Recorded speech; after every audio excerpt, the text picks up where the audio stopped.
little motor is a bedini run with a bedini circuit here. Standard schoolgirl circuit. Nothing unusual about it at all. My coil 500 winds, bifilar, and the rotor is made of 3/8 plastic, and there's 2 neodymium magnets on each pole glued together. They're actually very strong, and it's not necessary to have such a strong magnet on a bedini motor, I understand, so I've had to create a gap here, which is, you know, about 3/4 of an inch, or it even slows the motor down. Over here I have a little coil that I salvaged out of a washing machine, and it lights up just from induction. So let's give her a spin here. I'm pretty happy with this motor. The rotor is slightly out of balance, but it runs up pretty good. I'm not going to hook any meters up or anything, but it burns about 150 milliamps, which is more than I would like, actually. Let me see if I can adjust it here. No, that's the wrong way. Going down.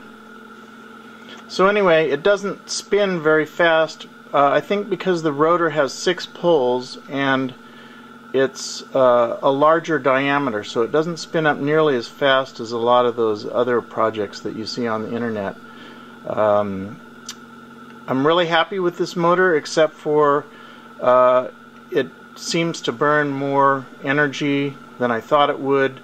The charging battery does charge up very well on this system, and I've gone back and forth from battery to battery and run this motor for almost 2 weeks. So that's as far as I've gotten with this little bedini motor. Anyway, that's the first one. Here's my Newman motor. It has a really nice coils that I wound by hand, 700 on each side, 700, 700. It's got a reed switch at the moment. Kind of just an experimental system I'm working with.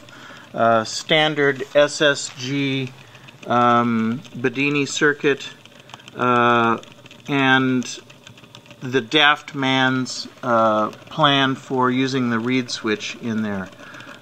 This motor is exceptional.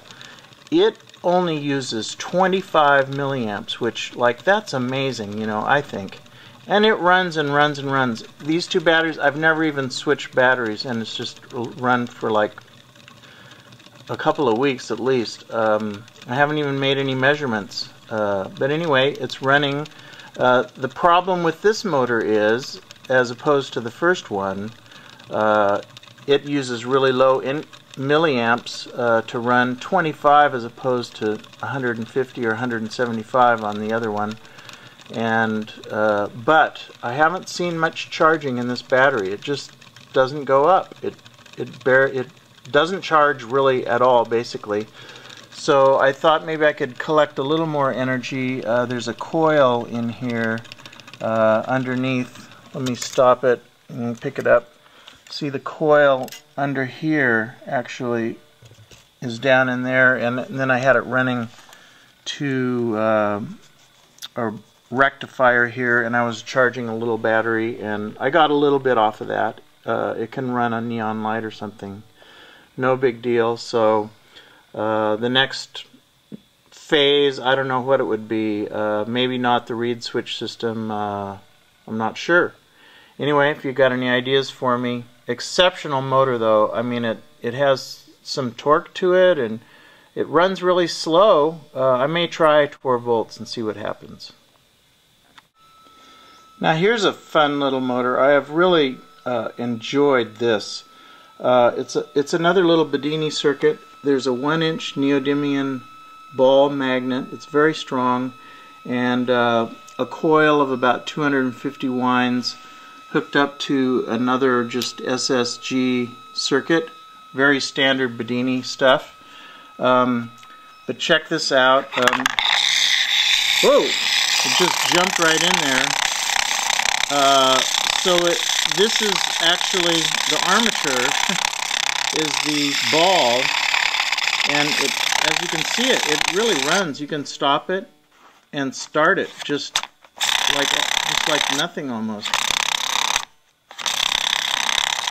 Have it on a little CD thing.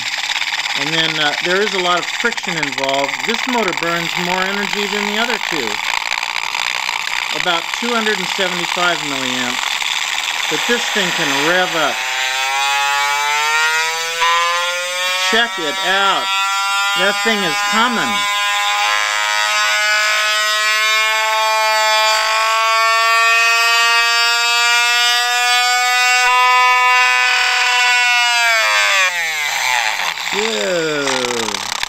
Anyway, my plans for this motor are to try and use some like two bedini coils or something, maybe one X and one Y, and I would love to try and figure out how to suspend the ball magnet in a magnetic field and rotate it. So that would maybe take a little more energy because you would be running two coils instead of one, but they don't take too awfully much.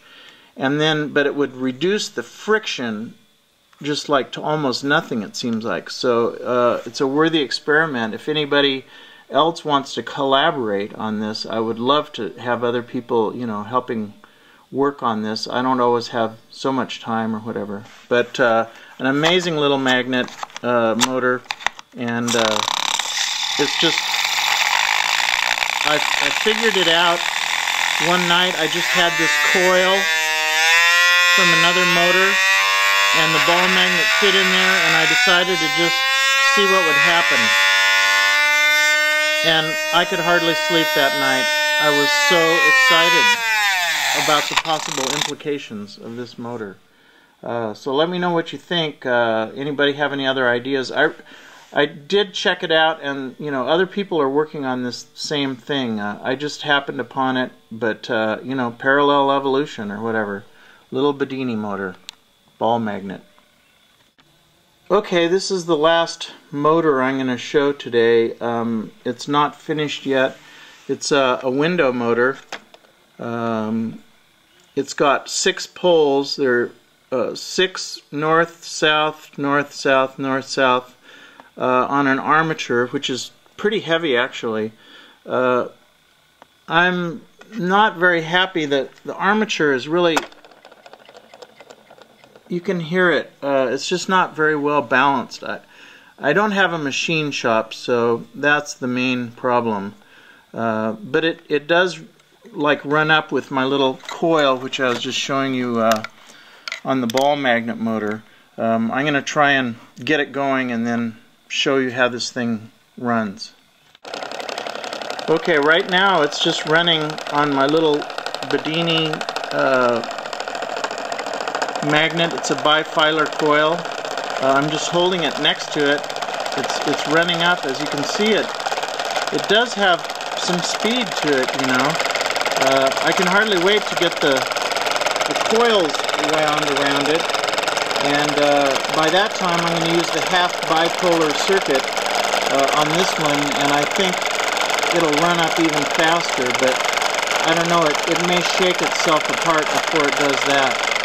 I'm hopefully going to rebuild this motor using a machined armature for it,